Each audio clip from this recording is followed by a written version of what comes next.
Tokom proteklih 8 godina, tačnije od trenutka sredine 2012. godine, od kada Demokratska stranka ne učestvuje u izvršnoj vlasti na republičkom nivou, koristili smo sve moguće i dostupne kanale komunikacije i sa vlašću i sa građanima, naravno u želji da budemo krajnje konstruktivni. Davali smo predloge i mišljenja na ono što jesu bile odluke izvršne vlasti, a ticali su se ekonomije, ekonomskih pitanja, finansija i svega onoga što dotiče u krajnjoj liniji standard građana. Demokratska stranka je preko svojih predstavnika u Narodnoj skupštini, dok smo imali predstavnike, dala niz vrlo dobrih predloga izmena zakona, odnosno unapređenja postojećih zakona, ne bi li se ostvario veći kapacitet, odnosno veći potencijal ove zemlje ka ekonomskom razvoju. Naravno, nismo naišli na ne znam kakvu podršku, čak ni u trenucima kada je postojala verbalna podrška za naše predloge, do realizacije tih predloga zapravo nije došlo.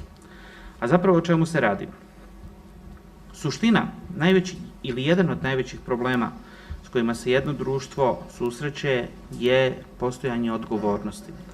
Odgovornosti izvršne vlasti, odnosno odgovornosti osoba koje vrše javnu funkciju ili raspolažu javnim sredstvima, odlučuju o javnim dobrima, javnom kapitalu u ime svih građana i ta odgovornost bi trebala biti usmerena na činjenje onoga što je najbolje za jedno društvo, u krajnjoj instanci najbolje za generacije koje dolaze posle nas, odnosno onih koji donose odluke o raspolaganju nacionalnim bogatstvom. Odgovornost nije lični čin kada se vrši javna funkcija. Odgovornost mora biti nametnuta od strane institucija države koje su jasno ustrojene i moraju, bez obzira na vlast, na animozitet ili sklonost ka nekoj političkoj stranci, da rade nezavisno i u interesu istih tih građana u čije ime rade. Ono što se čini,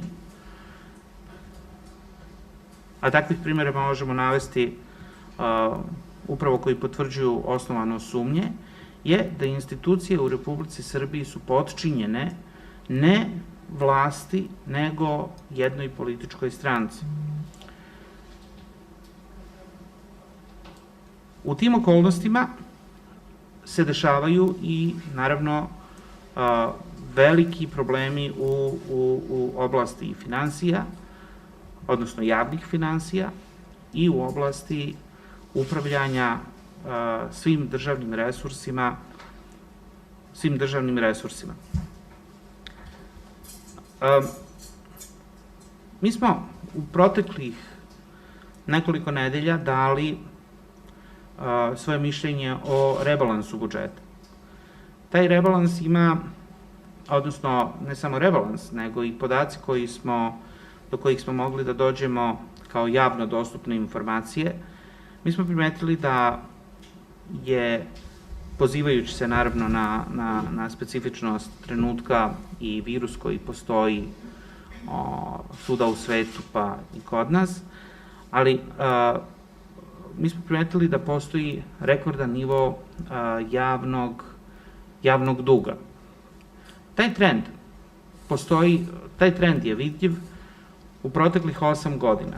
Od sredine 2012. godine počinje zaduživanje Republike Srbije, a da mi sa druge strane ne možemo da vidimo tačno da je za porast nivoa javnog duga došlo barem na istom nivou do porasta i standarda građana, odnosno onoga što se uobičajeno tretira kao indikator bruto domaćeg proizvoda itd. Takođe smo primetili da je zabeležen i enormno visok nivo fiskalnog deficita od skoro 4 milijarde. Dakle, to znači u suštini da će se Republika Srbija zadužiti nove 4 milijarde da bi pokrila taj minus koji postoji, koji je vidljiv u kasi za ovu godinu. Trend će se nastaviti i iduće godine. Budžet za 2021. godinu je, po podacima koje gledate na prihodnoj strani budžeta, odnosno kako su kreatori budžeta predvideli da će biti prihodi po osnovu poreza kao najznačajnijeg izvora finansiranja, u 2021. godini porez na dodatu vrednost predviđeno je da će porasti skoro 10%. I to je sada zapravo indikator onoga o čemu sam govorio na početku, odgovornosti. Dakle, postavlja se pitanje iz kojih realnih izvora, na osnovu kojih realnih pretpostavki će doći zapravo do povećanja prihoda od PDV-a od 10%. Šta će se to epohalno desiti u Republici Srbiji naredne godine, da će naši prihodi...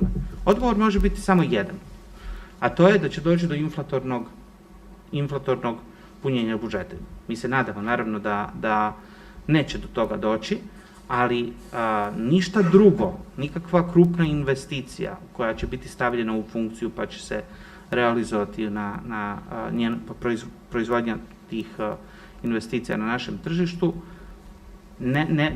prosto ne vidi se šta bi to moglo da indukuje taj projekt. S druge strane, takođe porast prihoda od akciznih roba je skoro 5%. Dakle, sve ono što će građani Republike Srbije, a podleže akciznom oporezivanju, trošiti će porasti 5%. Na ova dva primjera, bez potrebe da ulazimo u dalje detalje kojih ima, o kojima se može razgovarati vezano za projekciju budžeta za narednu godinu, vi vidite da zapravo suštinski odgovornost prema onome što vi radite, a odnosi se na građane Republike Srbije, odnosi se na standard u Republici Srbiji, je pod velikim znakom pitanja. Dakle, smatramo da neće proći mnogo vremena kada će se desiti rebalans budžeta, odnosno kada će se desiti korekcije planiranih prihoda. Ali ovu situaciju mi imamo u proteklih 8 godina u nebrojeno navrata. Dakle, predviđalo su se jedne stvari, davali su se obećanja da će doći ovi ili oni investitori, pa se to nije dešavalo. Dakle, ono što Demokratska stranka smatra ključnim jeste poštovanje institucija, poštovanje zakona i poštovanje odnosa odgovornosti prema poslovima koji se tiču posebno sfere privrede, finansija u ovom društvu. Srbija, nažalost, nije razvijeno društvo. Vi imate izjave ministara u vladi Republike Srbije da će Srbija biti najbolja po ovim i onim parametrima. Ovde se, dakle, istina je da smo mi društvo koje zaostaje za najnerazvijenijim zemljama Evropske unije. Mi moramo, da ne bi sve ostalo na temi kritike, postoje stvari koje je moguće uraditi, a to je uvođenje reda u zemlji, o čemu smo mi pisali, o čemu smo mi govorili u Narodnoj skupštini preko naših poslanika, koje ne košta mnogo, a dovodi zemlju u red. Sad, zbog čega se neće da uredi svojina u Republici Srbiji, zbog čega javna preduzeća ni dan danas nisu uredila svoje svojinska pitanja, a to su direktno teme koje pogađaju, koje se odnose na vlast, zbog čega nije postupak restitucije završen, zbog čega postupci legalizacije nisu završeni, izuzev u određenom broju slučajeva kada je direktno podnosilac zahteva vezan za interese vlasti. To su prosto postupci koji su nužni, koji pomažu uređenju ekonomskih odnosa, ekonomske sfere u jednoj zemlji, a oni se ne završavaju. Bez ikakve namere da širimo ovu temu, dakle, mi smatramo da poslovi u Republici Srbiji koji se odnose na ekonomsku sferu u jednom znatnom delu mogu biti vrlo jednostavno urađeni, koji će unaprediti odnose u zemlji, a stvarni investitori će vam doći onog trenutka kada imate jasnu sliku ispred sebe šta su pravila, da pravila ne zavise od onoga ko je na vlasti, nisu lako promenjiva, jer oni koji ulažu svoj novac i ne žele da rizikuju u tom pogledu.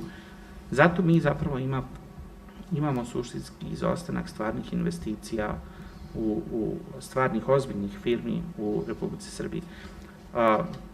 Firme koje dolaze u Republiku Srbiju, one su isključivo usmerene na davanja, odnosno subvencije, kako ih mi zovemo, državnu pomoć, i dok god ta državna pomoć alimentira deo troškova ili značajan deo troškova koji bi te firme imale u svojim zemljama ili u zemljama uređenim sistemima, one će ostati ovde. Posle toga, posle isteka, posle crpljenja tih sredstava, kapital se naravno seli iz Srbije. Tako da je vrlo veliko pitanje i stepena efikasnosti raspolaganja državnim sredstvima u smislu državne pomoći koja se dodeljuje firmama.